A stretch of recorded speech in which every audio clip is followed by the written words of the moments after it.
Election results are in, and some good news. The property tax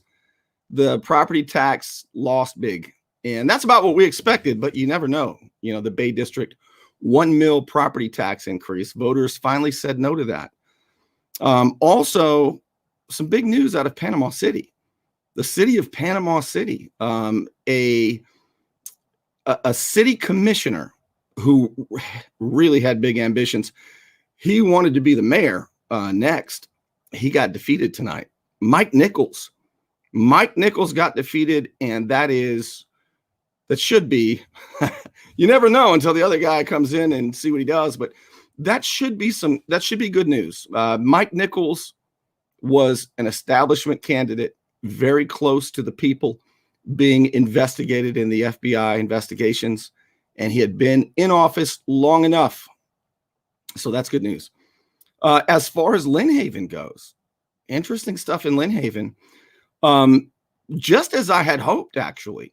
The three races, you've got the mayoral race, and that they're all going to be runoffs, by the way, because there were multiple candidates in each of those elections, the mayoral race in Lynn Haven and the two commission seats. And so nobody got more than 50%. That means there will be runoffs. And the runoffs will be for mayor, Ellen Fields against Arthur Cullen's candidate, the establishment guy. His candidate, Jesse Nelson. There'll be a runoff election. So we'll see what Lynn Haven wants there.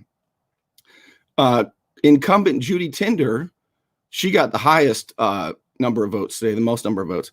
But this was a bit of a surprise for some people. Brian Gray made it to the runoff. I do believe that there'll be a runoff between Tinder and Gray. And then finally, Jamie Warwick and George Hines. So I had encouraged people to vote for Brian Gray and Jamie Warwick and Ellen Fields. And they're all still in there. Now there's going to be a runoff election.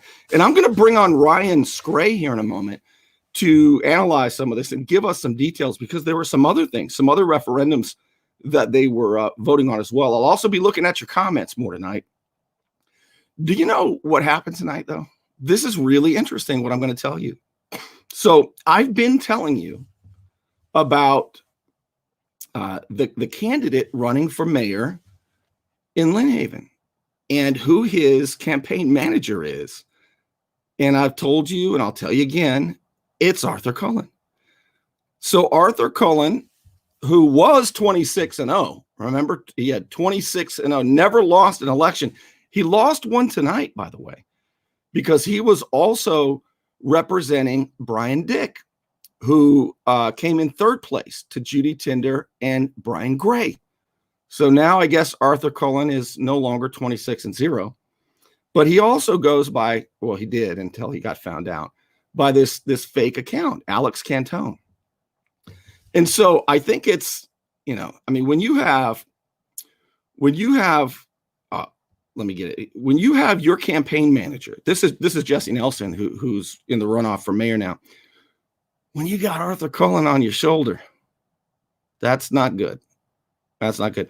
But you know who doesn't care about that is WMBB. They had Arthur Cullen on tonight as their commentator on the elections. And I want to show you just about a minute of it. And he came on to explain what's going on. WMBB loves Arthur Cullen. All right. Doesn't matter the slimy dumpster diver stuff that he does.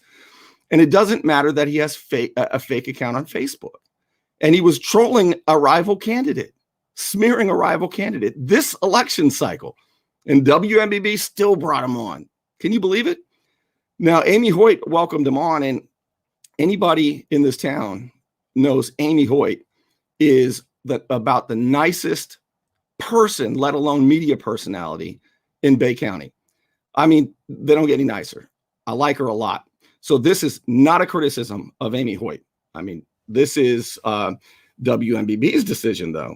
Maybe Huey Lewis in the news, Tom Lewis. But I'm going to show you just a moment of this. You're not going to believe it. So Amy Hoyt brings Arthur Cullen on to as the commentator for tonight. But listen closely. Listen closely what Arthur Cullen Very says. latest. But I do have a guest, someone you will recognize, Arthur Cullen, who is a campaign consultant in Bay County. We know very well. Good to see you, sir. Hi, Amy. Thank you very much, and thank you for having me this evening. Arthur and I have known each other a very long time, so Let's not say how long. we won't say how long. Well, no, I guess it can't be longer for me. I was going to do the age thing, but I'll save that for another day. City of Lynn Haven. Obviously, we've been covering this for over a year now, with the FBI corruption investigation and the scandals and people being arrested and now having to face charges. You have to give these people, who had nothing to do with that, you have to give them credit. It took a little bit of bravery, I think, to run in that city under the current circumstances. If you think about it, each race had 3 people put their names forward to run, and it is not easy to run for office. No. I mean, you get attacked, people talk about your family, people are on Facebook, those types of things, and it's a pretty difficult thing to put your name out there, and I admire anyone who is willing to do that. Absolutely. Can you believe that? Can you believe he just said people go on Facebook and badmouth you, and he was using a fake account? I mean, that takes chutzpah, right? It's unbelievable to me that happened. As a matter of fact, Arthur Cullen was the campaign manager when I ran for office in 2018, Panama City Beach, and he was the campaign manager for Jeff McConnell. And you want to talk about badmouthing somebody's family? They badmouth my family like crazy. Committed election fraud with phony postcards. Not only phony postcards, but illegal postcards. And if Arthur Cullen wants to say that I'm lying, he can always sue me and give me subpoena power to ask some questions about that. He and Jeff McConnell said they don't know who did that. No idea who sent those illegal postcards. That is unbelievable. And remember now, Lynn Haven voters, that his candidate is still in the mayoral race, and WMBB is doing serious damage control. Is that incredible? That's incredible. All right, but I've talked long enough. We need to get on the show with us, Ryan Scray. Ryan, hey, welcome to the show. So glad to have you. Glad to be here, Bernie. It's nice to be able to get on and appreciate the invitation to get on and talk Lynn Haven election with you, especially because it's the city I live in. And there's nobody I know better than you to talk about it with, because I got it wrong. I said that you got 2.7 thousand followers for your Lynn Haven Neighbors group. It's a closed group for residents. And it was actually only about 8 months, I guess. And I'll let you talk about it. But this is now a place in a city of, gosh, I can't remember, maybe 20,000 people or 23,000 people.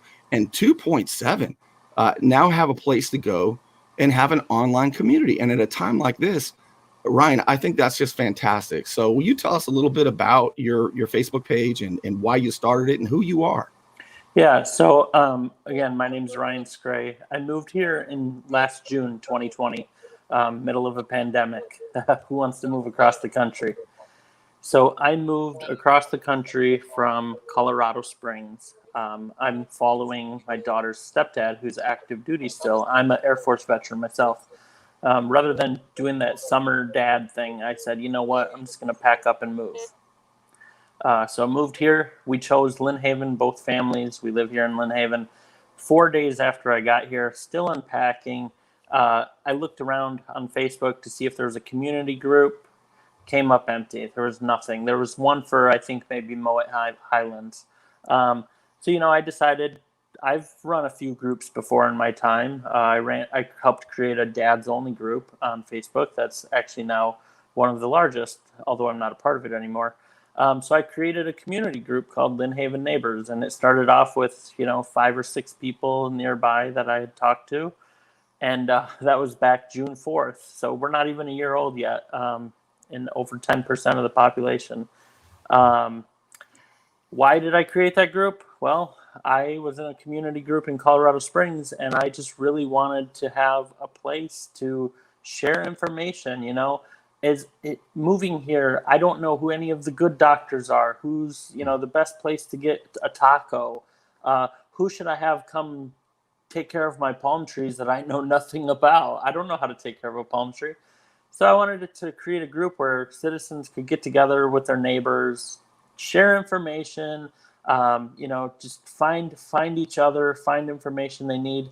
And it has just profoundly exploded into what it is today, which has far exceeded my expectations. So you didn't set it up as some political thing. It was just everything, life, Lynn Haven, I guess. And by the way, I want to let everybody who's with us know that I can see your comments, and if you have questions for Ryan, that's why I brought him on. He's been going to the meetings. He knows what they're voting on. He knows he's got a sense of what voters want, what they're upset about, and each of the candidates. He's done extensive interviews with all of the candidates. So I'm looking at the comments, and if you have questions, I will ask Ryan these questions. But let me make sure we got this right, Ryan. So there was 3 races: the mayoral race, and it looks like Ellen Fields and Jesse Nelson will be going to the runoff.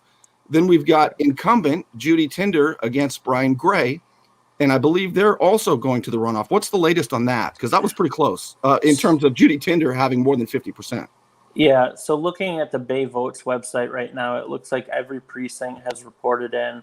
We have a total turnout in the county of 18.8%, which I believe is an increase from the last spring elections. But all 3 races in Lynn Haven have gone to a runoff format. So the top 2 candidates in each race will be in a runoff. I believe May 19th is the runoff date. I could be wrong on that. But yeah, so you have Ellen Fields in the mayoral race leading Jesse Nelson by just over 20 votes. It's the 24 votes. Close race there. And so just for anybody that doesn't know, I actually had commented a few different places, and I anticipated that we would see a runoff election for the mayoral and seat 4. I actually thought Jamie Warwick would win outright tonight. But in seat 3, he actually has a very commanding lead of 42% of the vote over George Hines. So they'll be going into a runoff as well. And then, of course, in seat 4, you have Judy Tinder with a commanding 49.88% vote. So obviously she was just,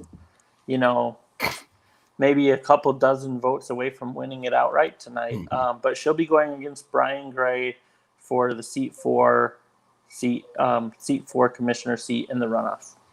And so with the mayoral race, I mean, everybody had their eyes on that one, Ryan, because the former mayor, Margo Anderson, was arrested for corruption.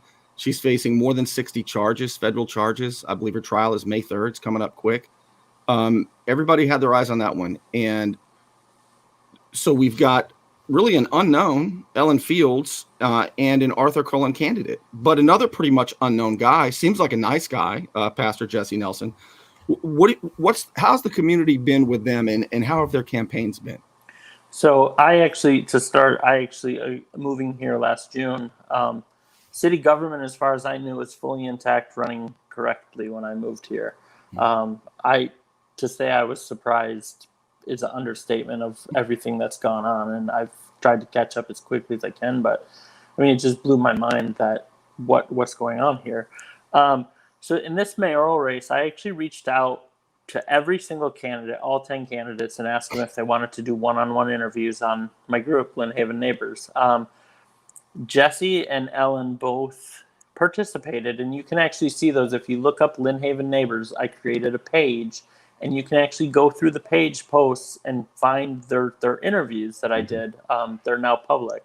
And they're extensive interviews. They're good 20, 25-minute interviews. Yeah, some candidates were 20, 30 minutes. I believe Miss Tinder set the record with me at over an hour that we talked. But yeah, so talking with them both, I mean, to me, they're completely unknown candidates. I don't know anything about them other than, what I'm talking to them and learning about them. And I asked in these interviews, I asked every candidate the same 3 topic areas, and then I let them choose 3 topic areas as well, so we could see what's important to them. Both participated, and it kind of gave voters a sense of what to expect from them. I truly think the results here tonight indicate how the voters feel, which is they're not really sure which one to pick. I'm the third candidate, Joe Brown, didn't participate in an interview with me, but he was on a couple of the other forums. And the fact that he has 26% of the vote and there's only 3 candidates is pretty telling as well. Nobody really knows who to choose. Who do we want to lead our city as mayor commissioner? They're considered the tiebreaker vote in these commission meetings. So, what do we know about these candidates? Watching the interviews, watching the venue, the League of Women Voters, the Lynn Haven Heritage Society candidate forum that was that I streamed. You can find the Lynn Haven Heritage Society stream on the Lynn Haven Neighbors page as well. But I encourage voters, go take the time, watch through those.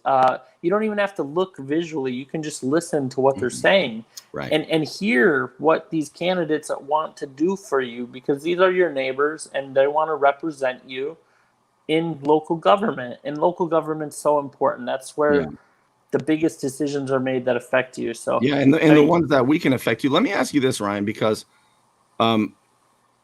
with the issues that are facing Lynn Haven, and I don't live in Lynn Haven, but we all live close by. I pay attention. These are some of the ones that I would imagine are big issues, right? You've got,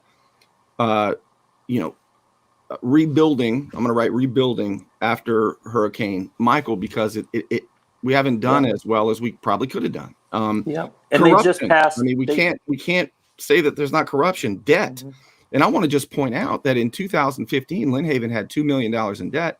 Now it's $71 million if Brandon Aldridge is right, the commissioner. But hell, they don't even know. I mean, some say 58 million, some say 71 million. That's a pretty big difference. Even 1 million is a tremendous difference. So those are some, and I'm sure infrastructure, new infrastructure stuff. I know we're talking about stormwater and stuff like that, but what would you say? Did I touch on it? Did I leave any of the big issues out? And the reason I ask this, Ryan, is today, one of my biggest concerns about the political conversation today is this: whether it's national, state, or local, that the conversations are about personality politics. If you ask somebody what they think of the governor's race, they say, oh, DeSantis is a hypocrite or whatever. But 10 years ago, we would be talking about policy. Right. And I wish we could get back to policy politics and not personality politics. Social media has had a lot to do with that. But that's why I really want to talk about the policies that matter. Right. You hit it all on the head. But it really, if you just take a step back, you can wrap all of the problems of Lynn Haven up into 2 areas. And I talked with each of the candidates about this. Proper governance, which is you talking about public trust, serving your constituents, integrity, all of that gets wrapped up into one thing: proper governance.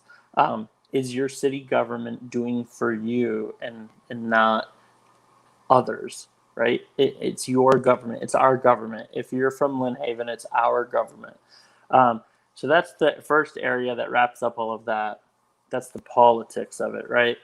And then you look at the actual infrastructure.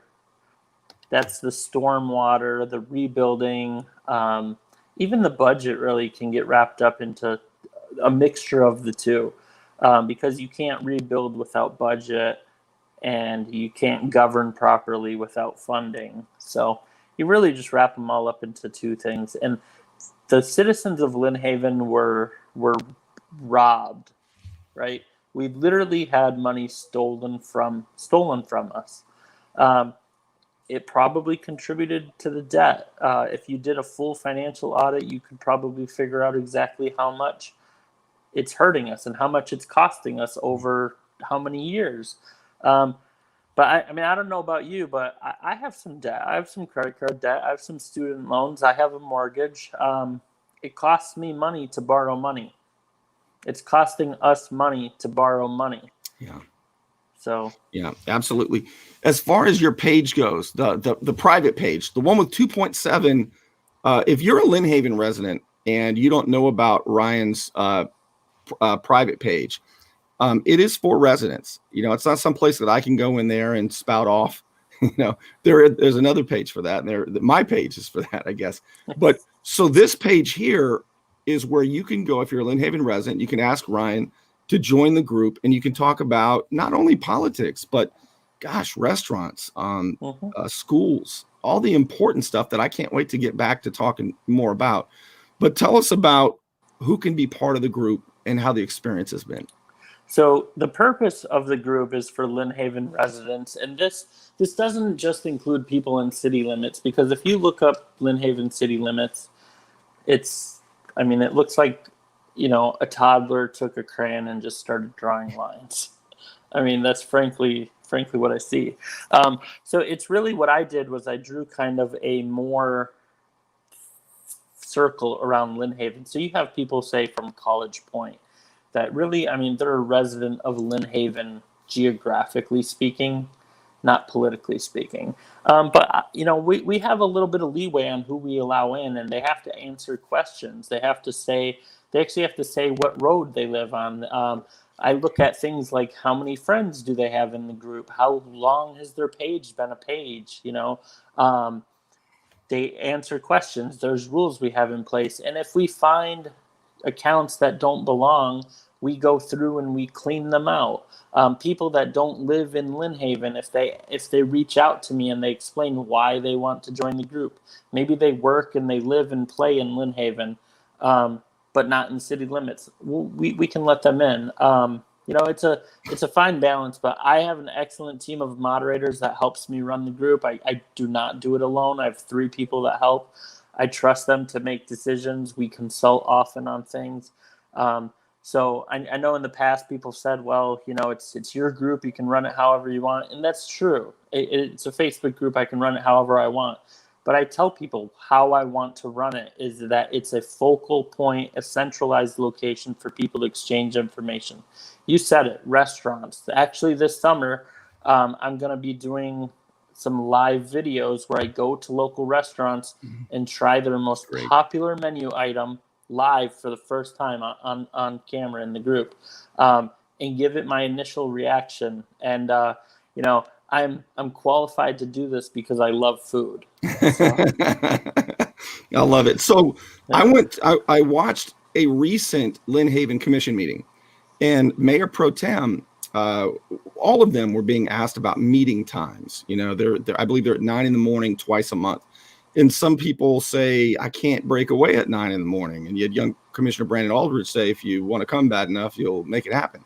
But a lot of people want maybe one meeting at 6 p.m. And one of the people who went up and made public comments mentioned that a lot of people are talking about it on the page that you have, 2.7 thousand members. And I noticed that Mayor Pro Tem Dan Russell said that he looks at it, but only with a grain of salt. And I want to be fair to the Mayor Pro Tem. He said that he cares more if people contact him directly. That he really pays attention to. But he said anybody can create a Facebook page or a fake Facebook page. I found that to be, I don't know, not necessarily demeaning, but a little cavalier about people really sharing their feelings and thoughts. Yeah. I heard it. I watched it. I was actually outside. That was a little later in the meeting that I actually attended. I went to bat for the people of the Mill Bayou project. I actually challenged at the beginning of the meeting. I challenged them to put off that vote and get some community feedback. And now Monday night at North Bay Haven in the cafeteria, Monday night, 5 p.m. they're having a workshop for that Mill Bayou project. A lot of residents spoke up about that. But, I heard his comments, and he's partially correct. Anybody can make a Facebook page. Anybody can apply to be a member of the group. But we do our due diligence, and we're only human. People will slip through. That profile you're showing right now actually did slip through, was in the group. Those comments you can see there, they were made in the group. But when I found out about that profile was removed from the group, and we proceed forward. But And I actually do agree with Mayor Pro Tem that people should email. I actually email all 4 commissioners in one email when I share my thoughts. I send them all one email, and usually the city manager on CC, and say, hey, this is what I think. Can I say something, Ryan, real quick? It matters too, by the way. When a city is sued or when a city is investigated, and I know this very much because I've been very involved with Panama City Beach, especially for 6 years now. I've been involved in lawsuits with them. I've watched the investigations, all of it. You may know the story, but I'll tell you one thing they do in court is they say, "Oh, we didn't get any emails. We didn't get a lot of calls about it." Mm-hmm. It doesn't matter if the only place that the conversation is happening is on social media. I think it's important, obviously, but I think, Ryan, you're right. People emailing, I'm telling you, emailing your thoughts to the commissioners matters. They're public record, and down the road, it'll make a difference. Absolutely. I think the group that I offer is a great conversation piece for people to collaborate, share their ideas. I share a lot of ideas that I have on there. And I listen to what other ideas people have. And here's a big thing. A lot of people think, well, once you choose a side, or you choose, you create an idea, that's it. That's your idea. I think that's wrong. I think ideas adapt and change over time. I have a saying, adapt or die. I like that saying because I think it's true even in government. Adapt to what the constituents want or be removed from office. And I just think the Facebook group is great for collaborating, but again, it is not official record. When you email a commissioner, that's it. That's official. You're sending them. The city has to retain. There's retention policies that are in play. And if you email all the commissioners about, say, for example, the commission meetings, you got one at 9 a.m., we had one at 5 p.m. Everybody thought it was going to be switched to 6 p.m. because of daylight savings, and it got switched to 4 p.m. But nobody emailed any of the commissioners. I mean, I find that hard to believe. I know Judy Tinder got a ton. Yeah. I'm pretty sure Pat, I think Pat Perno did. I'm not sure if Brandon did or not. And if Dan says he didn't, then, I'm just going to take his word for it. And he didn't. So my challenge to the citizens, I'm sorry, go ahead. Yeah. My challenge to the citizens are, when you have a problem with what the commission's doing, email all 4 of the commissioners. Absolutely. Yeah. And the mayor now that, when we have a mayor, the mayor too. So, oh gosh, what was I going to ask you? Gosh, I'm not sure I'm going to remember what I was going to ask you, but so now we're looking at all 3 of those seats. There's now going to be a 2-person race. And we think May 18 looks like when that election will happen? I think it's somewhere around that 18th, 19th timeframe. I think whatever the Tuesday is of that week, I don't have a calendar in front of me, but I think it's whatever Tuesday is of that week is the runoff.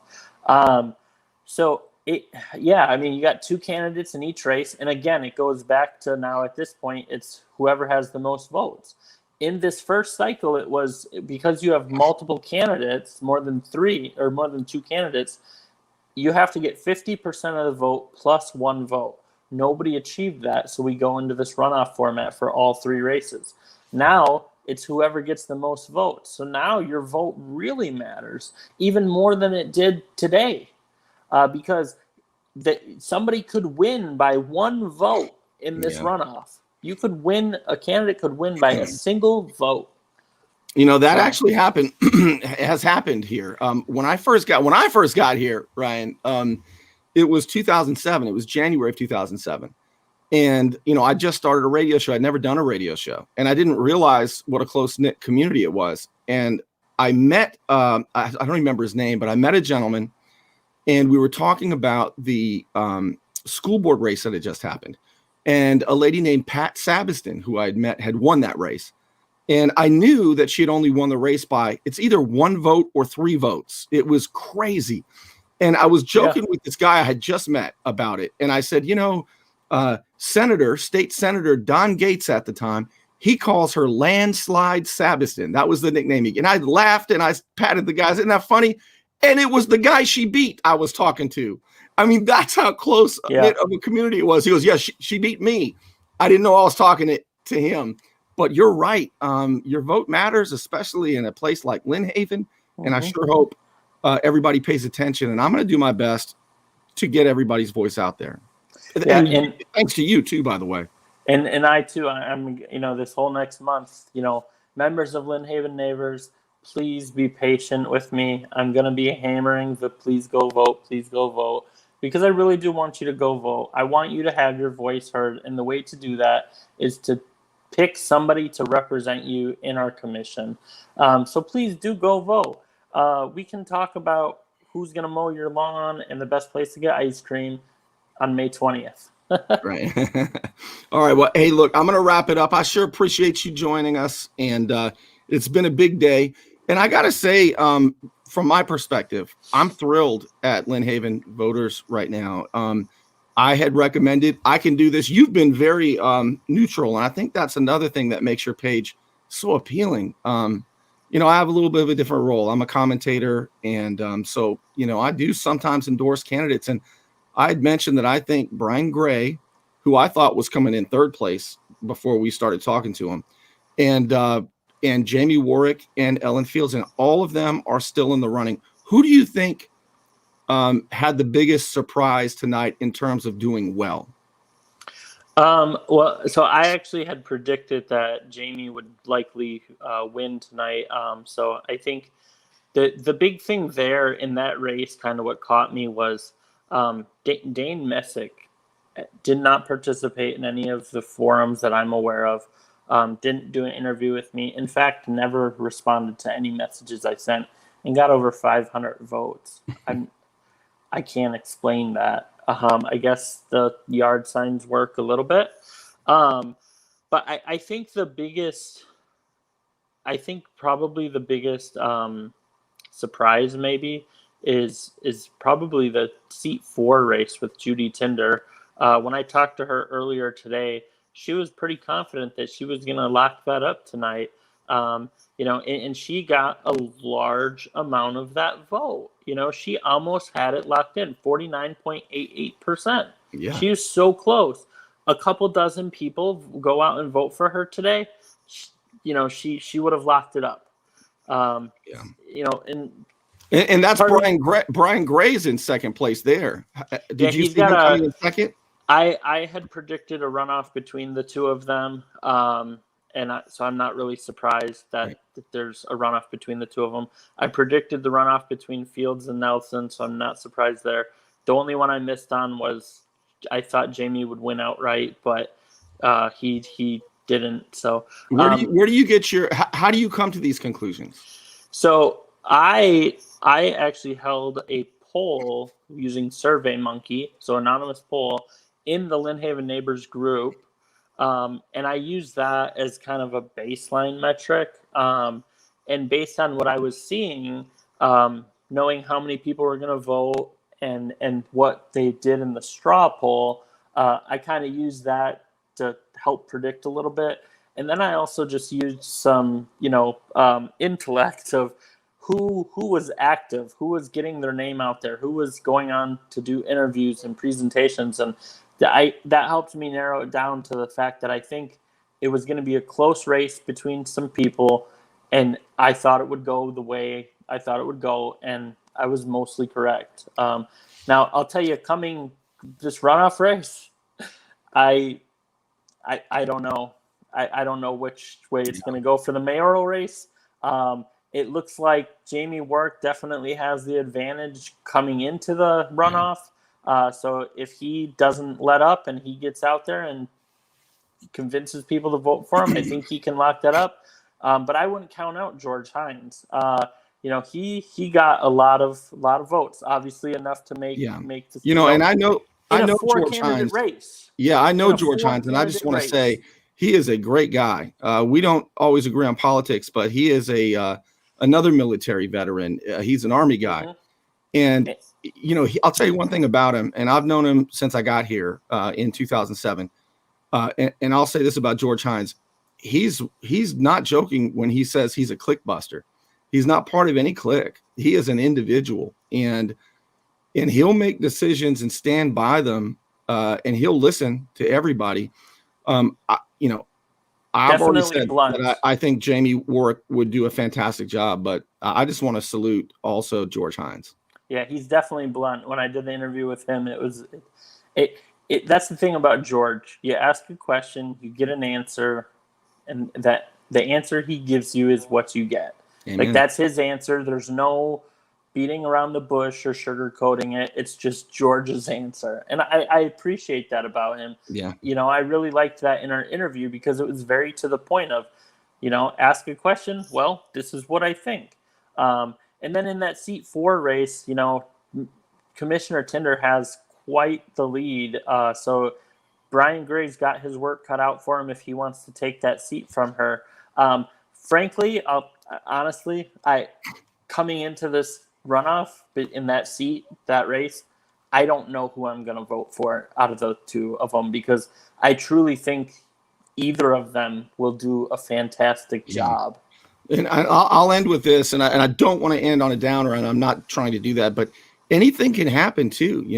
There are some people, including me, who think it's very possible, maybe even likely, that the federal investigation is not completely over in Lynn Haven, and some people think that maybe the investigators were waiting for this election to be over so that they didn't further hinder Lynn Haven government, and it's very possible. I guess maybe after even May, who knows? We're along for the ride, right? But we're along for the ride. But anything could happen, Ryan. That could change everything. So you don't want to end on a downer, so let's end on an upper. Yes. The charter referendum, which citizens were very outspoken about, voted down tonight. So this new commission, whoever's going to be on it, they're going to get the opportunity to listen to the citizens, hold workshops, have review, maybe a board, a committee. Some candidates talked about setting up a committee for it to redo the Lynn Haven charter, which truly is the Constitution of Lynn Haven.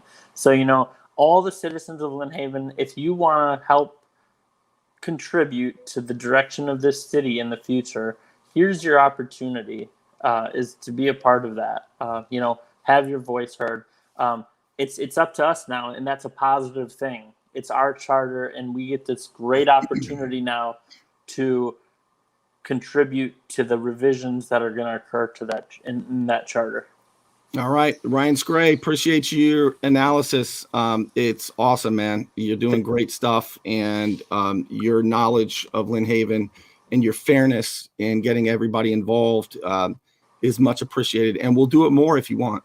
Yeah, thanks for having me on. Anytime you want to talk about stuff going on in Lynn Haven, let me know. I'd be glad to put in what I'm seeing and what I'm hearing, and maybe sometimes my own opinion too. All right, sounds great, Ryan. I'll talk to you soon. This is Ryan's page again. It's for residents or people who work in Lynn Haven. That's a private group where you sort of have to apply. You know how it works. But in just about 8 months. I said 2 years last time, but I was wrong. In about 8 months, 2.7, about 10% of the residents of Lynn Haven have joined the group. So if you would like to apply to join the group, there it is. I am going to wrap it up, and appreciate you being with me very, very much. And I'll see you soon.